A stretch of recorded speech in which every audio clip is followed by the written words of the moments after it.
We'll trade you Donovan Mitchell. Passing up Donovan Mitchell. Donovan Mitchell has gone from a good young player to a superstar guard on any championship caliber team in the matter of 5 years. His simple but yet crafty game and his tenacity to win has already made him a top 10 guard in the NBA today. With the NBA now being heavily reliant on three-point shot making, he shoots the ball notably well from everywhere on the court and is a unique player in the league. So how is it seemingly possible he and the Utah Jazz have stayed afloat in the feisty Western Conference, but championship aspirations have all but closed already? You can make a legit argument it's because Donovan Mitchell's lack of experience in past years, but let's be honest, most of the blame goes to the front office. Of course, he's had screw-ups in the postseason before, just like every superstar player before him. In 2022, him losing to the Dallas Mavericks in 6. But there's countless of examples scattered throughout his young career of him willing his team to victory time and time again. Like in 2020, where we'd see Donovan Mitchell and the Jazz beat the Memphis Grizzlies in 5, but then would fall short of a deep playoff run, getting uprooted by the superior Denver Nuggets in 4-2 fashion, simply because his team was outmatched in every facet of the game. Throughout his short time in the Utah, roster construction has always been decent at best. A few months prior to Donovan Mitchell's arrival, the Utah Jazz were already on the brink of losing a promising young star in Gordon Hayward to free agency, as a cause of this exact reason. Many players put in this predicament would have axed out years ago, but Donovan Mitchell, only being in his 5th going on 6th year in the NBA, has stayed true to the Utah Jazz, signing a max deal in 2020 and stating that his focus is on winning a chip with the team that drafted him. Is this goal in mind feasible, or will the Utah Jazz continue to construct bad rosters and be forced to trade away the face of their franchise in the near future? Before the story completely unfolds, let's take a look back at how we got here in the first place.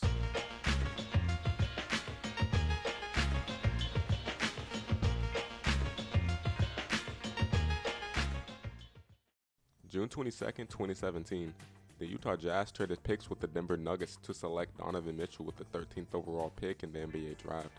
He played 2 years for the Louisville Cardinals, a D1 basketball club nonetheless, but to say he was underrated is an understatement. In his first year in the league, some would say the Utah Jazz and Donovan Mitchell overachieved, with him averaging 20 points per game on a staggering 34% from downtown and Rudy Gobert winning Defensive Player of the Year. The expectations were still low, even though they would finish 5th in the Western Conference, making the playoffs back-to-back years for the first time since 2009-2010. His first appearance came with defeating the Oklahoma City Thunder, then led by future Hall of Fame point guard Russell Westbrook. He all but solidified himself as the next face of the franchise, averaging a whopping 28, 2, and 7 in a series that saw them win in 6, making for one of the most drama-filled, hard-fought series in his young career. This performance showed not only Jazz fans, but the entire league what he was about in only his first year. In the next series against the Houston Rockets, Donovan Mitchell showed promise early in the series, averaging 19 points per game, 6 assists, and 4 boards, but would ultimately get hurt late in Game 5, where the Utah Jazz would lose 93-100, with the series concluding there. With the promising new young duo of Donovan Mitchell and Rudy Gobert, it was still pretty obvious their team needed new faces to fill out the roster. Going forward, nothing sustainable would come about, and aging Kyle Korver was the only thing the front office could muster up. The Utah Jazz front office had essentially dropped the ball not evolving their roster, but nonetheless, expectations were still pretty high. 16 games into the season though, you could say the Utah Jazz were a failure to launch, sitting at 8-8 and suffering some pretty embarrassing losses. A 50-point loss to the Dallas Mavericks to be exact.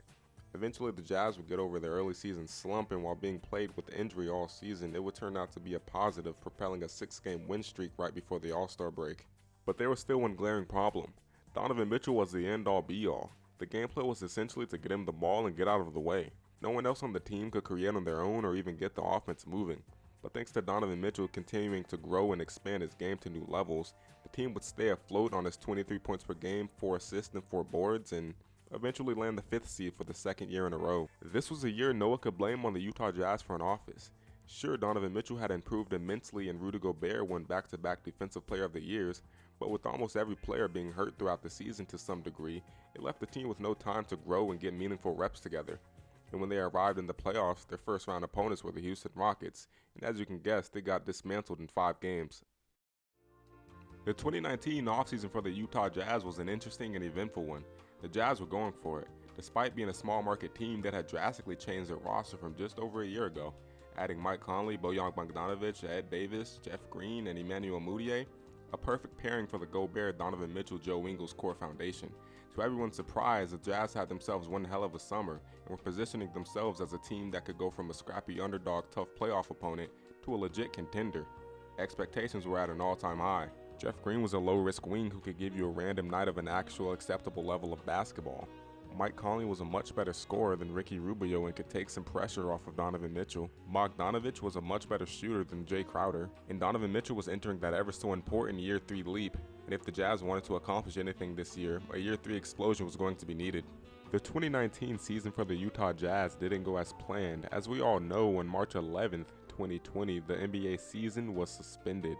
The Jazz finished the shortened season 44-28, with Donovan Mitchell averaging 24, 4, and 4 on 36% shooting from downtown. Bojan Bogdanovic would clock in 20 points per game on 41% shooting from 3. Mike Conley averaged a whopping 14 points per game. Rudy Gobert did what he typically does. Preseason hype all but died down. The Jazz were the 6th seed and flying under the radar once again. The 2019-2020 playoffs were underway, but the Jazz were without Bogdanovic or Mike Conley, and their offense had to come from somewhere. Donovan Mitchell would once again have to put the team on his back, torching the Nuggets for 57, 9, and 7, hitting big shot after big shot, contested 3 after contested 3. But they would still lose. Game 2 was a completely different story. Donovan Mitchell scoring 30 points and Jordan Clarkson helping big, scoring 26. The Jazz would blow the Denver Nuggets out 105-124. The series was tied 1-1.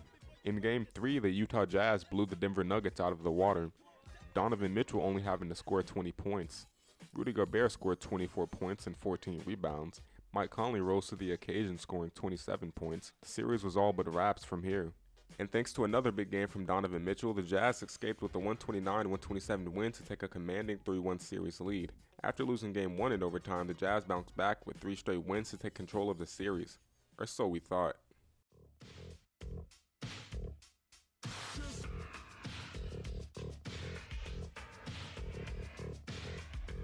And just like that, the Jazz blew a 3-1 series lead, one that would leave their star player devastated. Down 2 with 17 seconds left, the Jazz inbounded the ball to Donovan Mitchell. Donovan Mitchell drove and tried to shake a defender, but would cough up the ball on his way to the basket. But so would the Nuggets. And with a few seconds left on the shot clock, Mike Conley opted to take a 3-pointer at the buzzer. His shot rimmed out, and the Nuggets walked away victorious. The Utah Jazz have slowly turned themselves into one of the better franchises in the Western Conference.